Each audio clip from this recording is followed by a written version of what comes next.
Halo semuanya, saya Ulfa dan video ini akan membahas persoalan perencanaan rute atau jalur yang memanfaatkan pendekatan DFS, PFS, juga IDS. Sumber utama dari gambar-gambar pada video ini adalah buku Artificial Intelligence A Modern Approach edisi ketiga, karya Russell dan Norvig. Untuk video perencanaan rute atau jalur ini, kita akan menggunakan ide dari peta Rumania. Ya, ini juga yang kemudian muncul dalam buku Artificial Intelligence A Modern Approach. Jadi di dalam peta Rumania ini terdapat kota-kota. Di sini ada Arad misalnya ya. Nah, kemudian ceritanya kita ingin merencanakan rute atau jalur dari suatu kota menuju ke kota lain. Dan kita akan melihat bagaimana proses pencarian dan apa jalur yang dihasilkan dari teknik pencarian dengan BFS, DFS, maupun IDS.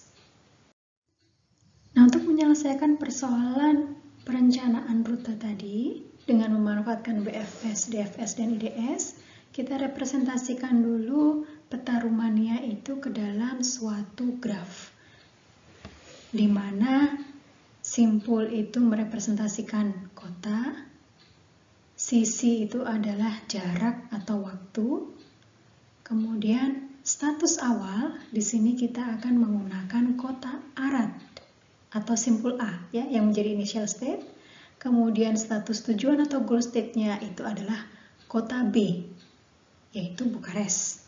Ya, yang perlu dicatat di sini adalah proses pencarian jalur atau rute dengan BFS, DFS, atau variannya tidak memperhitungkan jarak atau waktu. Tapi informasi jarak atau waktu nanti untuk melihat kualitas hasil pencarian. Pertama, mari kita coba rencanakan rute atau jalur dari A ke B dengan memanfaatkan teknik pencarian BFS. Dari A kita bisa ke Z, ke S, ataupun ke T. Maka tambahkan ketiga simpul tersebut sebagai simpul hidup. Oke. Karena A belum goal, maka kita periksa berikutnya, simpul hidup berikutnya, yaitu Z. Z ternyata juga belum goal, dan dari Z kita bisa menuju ke O. Maka tambahkan O di sini yang diperoleh dari Z dalam simpul hidup. Berikutnya yang diperiksa adalah simpul S. Simpul S ternyata juga belum simpul goal. Maka kita bangkitkan lagi simpul yang bisa dilalui setelah S, yaitu ada O, ada F, dan ada R.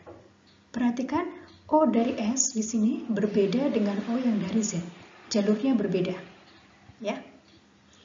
Nah, kemudian berikutnya karena S belum goal, kita periksa simpul T. T ternyata juga belum goal, dan dari T kita bisa menuju ke L. Maka bangkitkan L sebagai simpul hidup. Berikutnya kita memeriksa O, sesuai dengan urutan yang ada pada simpul hidup. Ya. O yang diperoleh dari jalur A, kemudian ke kota Z.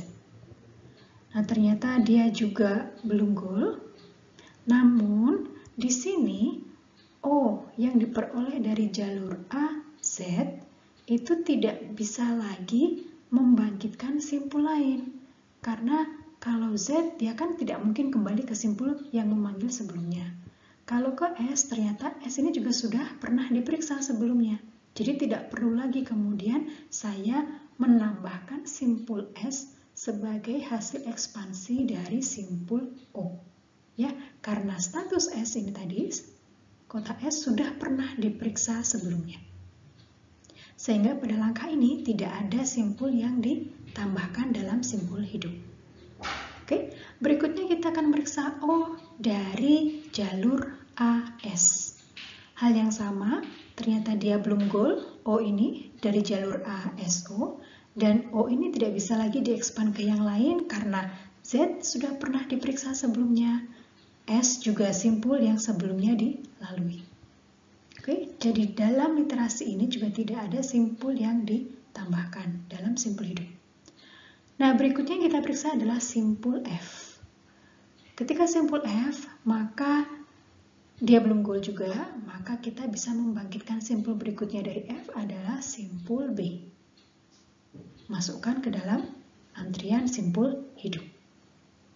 Berikutnya yang diperiksa adalah simpul R. Nah, simpul R ini dia juga belum goal dan bisa membangkitkan simpul-simpul yang lain yaitu D, C, dan P. Tambahkan ke antrian simpul hidup. Berikutnya setelah R, karena belum goal, kita periksa simpul berikutnya yang ada pada simpul hidup yaitu simpul L. Nah, dari simpul L ini, karena belum goal, kita bangkitkan simpul yang bisa diakses setelahnya, yaitu simpul M. Tambahkan ke antrian simpul hidup. Berikutnya setelah L, kita memeriksa simpul B. Dan ternyata pada saat kita periksa simpul B, ternyata dia adalah simpul goal atau simpul solusi. Maka solusinya ketemu, kita tidak perlu lagi melanjutkan proses pencarian.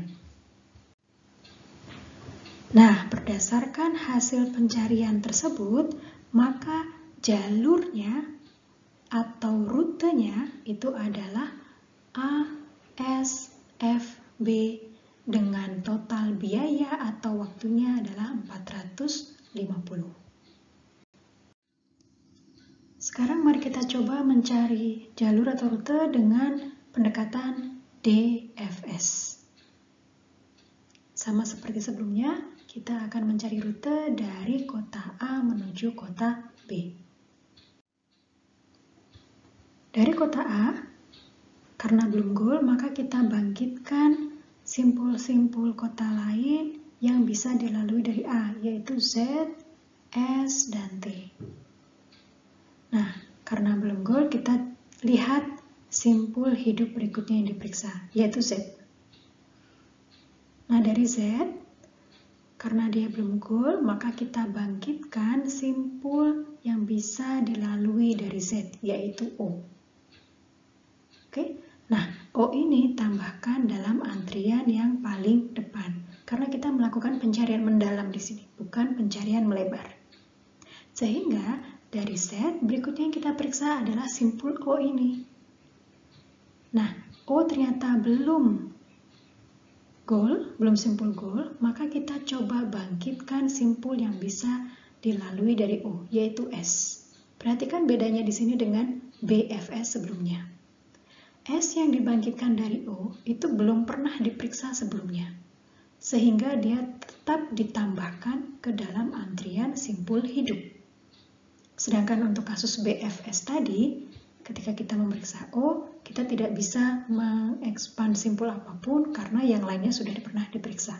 Ya, ini karena belum pernah diperiksa S-nya, maka bisa kita tambahkan ke dalam antrian simpul hidup. Oke, berikutnya yang kita periksa adalah simpul S ini, yang diperoleh dari jalur AZO. Ternyata dia belum goal juga, maka dari S ini, simpul yang bisa dibangkitkan berikutnya adalah F dan R. Tambahkan F dan R ke dalam antrian simpul hidup. Berikutnya kita periksa adalah simpul F. Belum simpul goal juga.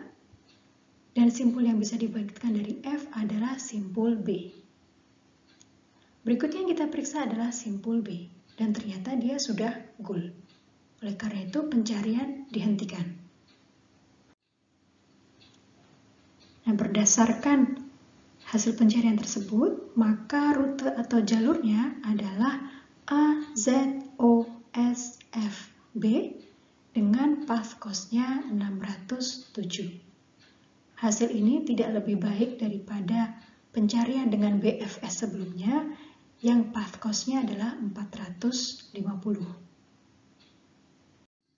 Nah, terakhir mari kita coba mencari jalur atau rute dengan pendekatan IDS, Iterative Deepening Search, ya, yang di dalamnya menerapkan Depth Limited Search, tapi diiterasi berulang-ulang dengan kedalaman yang ditambah. Baik, pertama kedalamannya 0, maka dia akan cut off. Karena simpul akar, yaitu A, ini belum goal, maka kedalamannya ditambah 1. Kita akan mulai lagi periksa dari simpul A. Untuk kemudian dibangkitkan Z, S, dan T. Dan ternyata ketiganya dengan kedalaman 1, cut off Z, cut off S, dan cut off T. Sehingga kita perlu menambahkan kedalamannya menjadi 2. Ketika kedalamannya 2, maka sama seperti sebelumnya ya, kita menerapkan DFS, tapi kedalamannya hanya sampai 2. Maka dari A kita bangkitkan Z, S, T. Belum goal, dari Z maka kita bangkitkan O. Nah, O di sini kedalamannya sudah 2, cut off. Sehingga berikutnya kita akan memeriksa yang S. Yang S, maka dia punya kemungkinan simpul berikutnya adalah F dan R. O tidak lagi ya, karena O sudah diperiksa sebelumnya dari jalur AZ. Nah, dengan kedalaman 2 dari S ini adalah F dan R, ternyata belum goal juga, cut off di sana. Maka kita periksa berikutnya adalah simpul T. Nah, dari simpul T ini, maka yang bisa dibangkitkan adalah L. Dan ternyata L ini juga sudah sampai kedalaman 2, belum goal juga, maka cut off. Ternyata kedalaman 2 kita belum bisa menghasilkan atau menemukan simpul solusi. Maka kedalamannya ditambah lagi, menjadi kedalaman 3. Nah, kita mulai lagi dari awal. Menerapkan depth limited search, yaitu DFS dengan kedalamannya dibatasi sampai 3. Ya, dari A kita bangkitkan Z, S, T, kemudian kita periksa Z, dari Z kita periksa O, itu kedalamannya masih 2 ya. Kemudian dari O kita periksa S. S di sini berbeda dari S yang dari A ya, jalurnya berbeda soalnya. Dan ternyata di sini S sudah sampai pada kedalaman 3. Jadi cut off. Kita backtrack untuk periksa yang berikutnya, yaitu simpul S dari jalur AS. Ini kedalamannya 1. Dia bisa dibangkitkan simpulnya yaitu F. F ini kedalaman 2. Ternyata belum goal, maka kita bangkitkan lagi simpul yang bisa diakses dari F, dilalui dari F, yaitu simpul B. Nah, ini adalah kedalamannya sudah 3. Pada saat kita memeriksa B, ternyata dia sudah simpul solusi. Maka pencarian dihentikan. Dan ternyata kita menemukan simpul solusi pada kedalaman 3. Sehingga jalur yang dihasilkan adalah A, S, F, B dengan path cost-nya, ini bisa merepresentasikan waktu atau jarak ya, 450. Di sini kita lihat relatif simpul yang disimpan itu tidak terlalu banyak, namun solusi yang dihasilkan pun juga relatif baik, sebaik hasil pencarian dengan BFS. Nah, demikian contoh pencarian rute atau jalur dengan pendekatan BFS, DFS, serta IDS. Jadi saya harap Anda sudah bisa memahami bagaimana menerapkan ketiganya untuk melakukan pencarian rute atau jalur. Demikian video mengenai perencanaan rute atau jalur menggunakan pendekatan BFS, DFS, dan IDS. Selamat belajar!